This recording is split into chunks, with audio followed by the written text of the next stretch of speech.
তাহলে সিন্ডিকেটে ভিতরে পড়ে যাচ্ছে আমরা চাষি। এই মুহূর্তে ভাই এই যে চাষি সবসময় ধরা খায়, আর আপনার হলো ফলোয়াররা হয়তো কিনে খাচ্ছে 60 টাকা পোয়া, বুঝছেন? এই যে আপনার ফলোয়ার যারা আছে ওরা তো কিনে খাচ্ছে এই যে কচু 60 টাকা কেজি, আমরা এখন বিক্রি করছি। আসসালামু আলাইকুম, ইটস মি শাহাদুল বিডি। তো আজকে আমরা আসছি এই যে একজন কৃষক, সেটার মুখ কচু বলেন বা আগাম কচু বলেন, এটা সে তুলছে।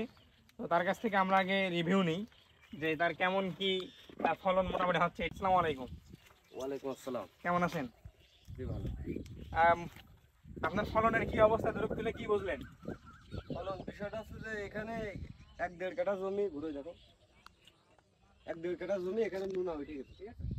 লুনা, এই লুনাটা আবার কেমন কি রেটে বুঝতে মানে নুনা ওঠে আসলে প্রচুর খরা হয়েছে তো এবছর, সেজন্য আর কি সারের পরিমাণ হয়তো বেশি হয়ে গেছে, কি পানির ত্রুটি হয়েছে, এই জন্য আর কি এখানে নুনা উঠেছে, সেজন্য মানে পচা লেগেছে আর কি। আচ্ছা আচ্ছা, হ্যাঁ। সেজন্য এখানকার এই কচুগুলো আর কি তুলে দেবো এখন। আর এখানে আপনার বাদ বাকি কতটুকু বই কচু আছে? ভালো আছে। এখানে কতটুকু বই আছে? এখানে 1 থেকে 1.5 কাঠা আছে। না মানে মোট বইটা আর কি। ও, মোট। এখানে কচু কতটুকু আছে আপনার? আমার এখানে 15 কাঠা জমি আছে। 15 কাঠা জমি আছে, এখানে 15 কাঠা আপনার এই মুখ কচু অর্থাৎ আগাম কচু। জি। সর্বপ্রথম আপনার কতটুকু বীজ লাগছিল এই জায়গাটা? 15 কাঠা বইটি আমার তো 3.5 মণ 4 মণ বীজ লেগেছে। তো সেই জায়গা থেকে আপনার কি মনে আছে, আপনি এই 15 কাঠা আপনি কি এর আগে কচু করছেন?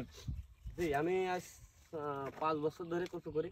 5 5 বছর। বছর। তো সেই আপনার যে পূর্ব অভিজ্ঞতা, জি। সেই জায়গা থেকে এখন কি মনে হচ্ছে যে আপনি কি এই 15 মণ ভুঁই থেকে আপনি কতটুকু কেমন কি বিক্রি করতে পারবেন?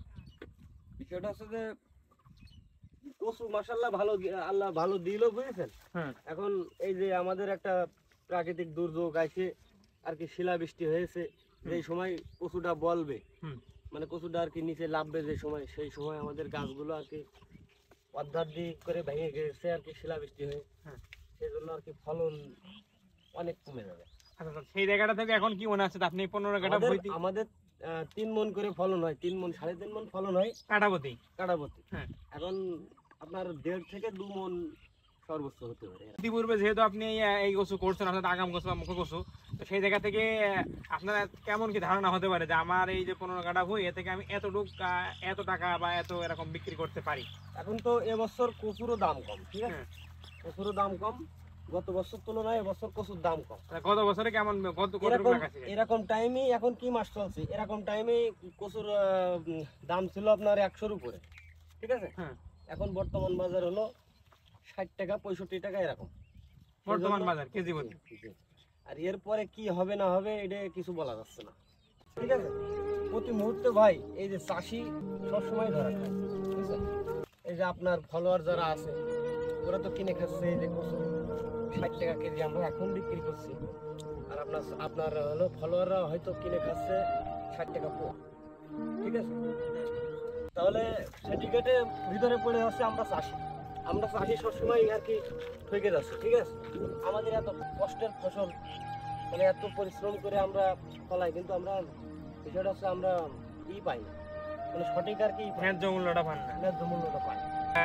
সেই কথাটা যে বলতে চাচ্ছে যে এই দেখেন এই কচু এখন তারা 60 টাকা করে বিক্রি করছে, কিন্তু এই কচু কিন্তু এক সময় শহর অঞ্চলে অর্থাৎ আমার অডিয়েন্স যারা আছেন বা শহর অঞ্চলে যে সমস্ত মানুষজন আছেন, তারা এই কচু কিন্তু পোয়া কিনে খাচ্ছেন কত করে? 60 টাকা করে পোয়া কিনে খাচ্ছেন। তাহলে এই কচু যে 60 টাকা করে কৃষক ফলন, এই যে দেখেন আপনারা যারা আছেন দেখতে পাচ্ছেন এইভাবে কিন্তু কচু সর্বপ্রথম তোলা হয়। তো এরা যদি 60 টাকা করে কচু বেচে, তাহলে আপনি 60 টাকা করে পোয়া কিনে খাচ্ছেন, তাহলে এই কৃষকরা তাদের নিয়ে যে দামটা কেন পাচ্ছে না? তাহলে এই কৃষকরা আবার সিন্ডিকেটের মুখে পড়ে আছে। শুধু এই না, শুধু এটা বলে কথা না, অন্য প্রত্যেকটা ক্ষেত্রে বিশেষ জায়গায় সবাই সব জায়গা থেকে উঠে যাচ্ছে, সবাই সবার ন্যায্য অধিকার আদায় করছে, কিন্তু কৃষকরা প্রতিটা মুহূর্তে সিন্ডিকেটের মুহূর্তে পড়ছে। এই কথাটা জোর গলায় কৃষকরা বলতে পারে, এত জোর গলায়। আজকে বাংলাদেশের প্রত্যেকটা জায়গায় বাংলাদেশ সব থেকে বড় যে মানে উৎসব, সেটা কিন্তু কৃষি আবাদ থেকে। সেই জায়গা থেকে আরেকটা যে কথা বললো যে পেঁয়াজের কথাটা, আচ্ছা ওই সময়টার কথা যদি বলা হয় যে পেঁয়াজ কিন্তু 200 টাকা করে কেজি কিনে পেঁয়াজ, মানে আপনার লাগানো পেঁয়াজ বীজ কিনে লাগানো হয়েছে, কিন্তু সেই বীজ বিক্রি হয়েছে 30 টাকা করে 20 টাকা করে।